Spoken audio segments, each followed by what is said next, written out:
بسم اللہ الرحمن الرحیم۔ صرف 5 منٹ کا مدرسہ قرآن و حدیث کی روشنی میں 208واں دن 28 رجب المرجب۔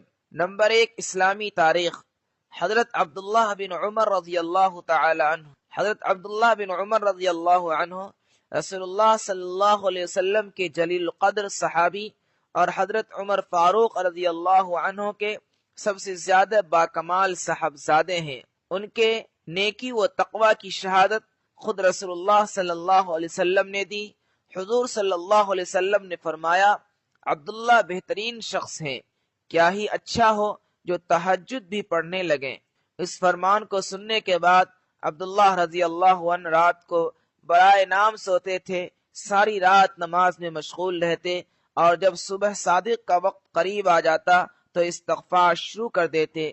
ایک بار رسول اللہ صلی اللہ علیہ وسلم نے ان کا کندھا پکڑ کر فرمایا، دنیا میں ایسے رہو جیسے تم پردیسی ہو یا مسافر ہو، اور اپنے آپ کو مردوں میں شمار کرو۔ حضور صلی اللہ علیہ وسلم کے اس ارشاد کے سبب حضرت عبداللہ رضی اللہ عنہ نے پوری زندگی زاہدانہ گزار دی۔ بچپن ہی میں اپنے والدین کے ساتھ ایمان لائے اور اپنے والد کے ساتھ مدینہ کی ہجرت کی۔ کم عمری کی وجہ سے غزوہ بدر اور احد میں شریک نہ ہو سکے۔ غزوہ خندق میں انہوں نے شرکت کی اور اس وقت ان کی عمر صرف 15 سال کی تھی۔ 84 سال کی عمر میں ذی الحجہ سن 73 ہجری کو مکہ مکرمہ میں وفات پائی اور وہیں مدفون ہوئے۔ نمبر 2 حضور صلی اللہ علیہ وسلم کا معجزہ، بھیڑیے کا آپ صلی اللہ علیہ وسلم کی نبوت کی خبر دینا۔ ایک مرتبہ بھیڑیا ایک چرواہے کی بکریوں میں سے ایک بکری لے بھاگا۔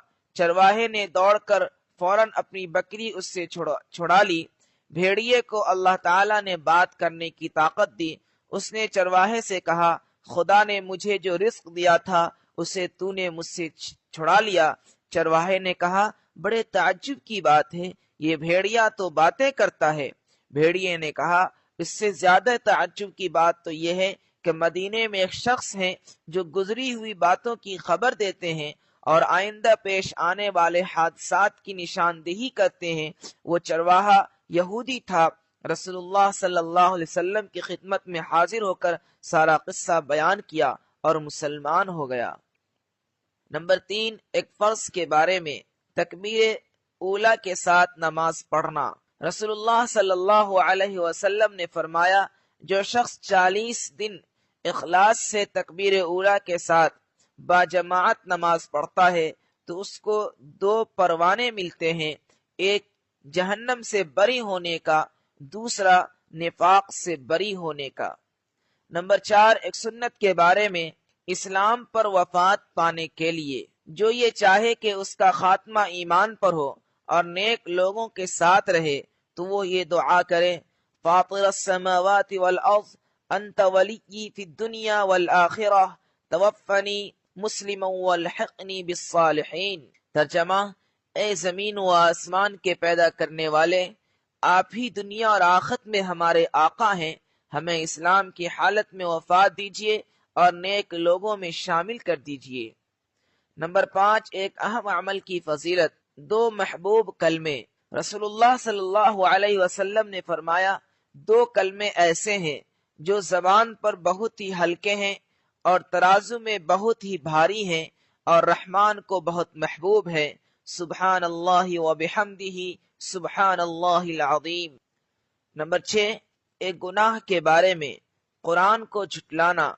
قرآن میں اللہ تعالیٰ فرماتا ہے، اس شخص سے بڑا ظالم کون ہو سکتا ہے جو اللہ پر جھوٹ بولے اور جب اس کے پاس سچی بات قرآن آئے تو اس کی تکذیب کر دے، کیا ایسے کافروں کا ٹھکانہ جہنم میں نہیں ہوگا؟ نمبر 7 دنیا کے بارے میں، دنیا چاہنے والوں کے لیے نقصان۔ قرآن میں اللہ تعالیٰ فرماتا ہے، جو شخص آخرت کی کھیتی کا طالب ہو ہم اس کی کھیتی میں ترقی کر دیں گے، اور جو دنیا کی کھیتی کا طالب ہو کہ ساری کوشش اسی پر خرچ کر دے تو ہم اس کو دنیا میں سے کچھ دے دیں گے اور ایسے شخص کا آخرت میں کوئی حصہ نہیں۔ نمبر 8 آخرت کے بارے میں، اہل دوزخ کا رونا۔ رسول اللہ صلی اللہ علیہ وسلم نے فرمایا، دوزخ والوں پر رونے کا عذاب مسلط کیا جائے گا تو وہ اتنا روئیں گے کہ آنسو خشک ہو جائیں گے، اس کے بعد روتے ہوئے آنکھوں سے خون بہائیں گے، یہاں تک کہ ان کے چہروں پر گڑھے کی طرح پھٹن پڑ جائے گی، اگر ان میں کشتیوں کو چھوڑ دیا جائے تو وہ بھی ان میں چل پڑے۔ نمبر 9، طب نبوی سے علاج، لہسن کے فوائد۔ رسول اللہ صلی اللہ علیہ وسلم نے فرمایا، اگر میرے پاس فرشتے نہ آیا کرتے تو میں لہسن ضرور کھاتا۔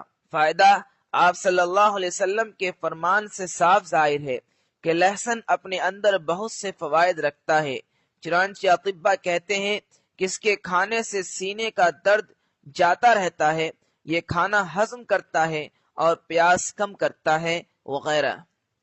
نمبر 10، نبی صلی اللہ علیہ وسلم کی نصیحت۔ رسول اللہ صلی اللہ علیہ وسلم نے فرمایا، رمضان کی وجہ سے شعبان کے چاند کو اچھی طرح شمار کرو، یعنی شعبان کے چاند کو اچھی طرح دیکھ کر اس کی تاریخ کو شمار کرتے رہو تاکہ رمضان کے روزے رکھنے میں پریشانی نہ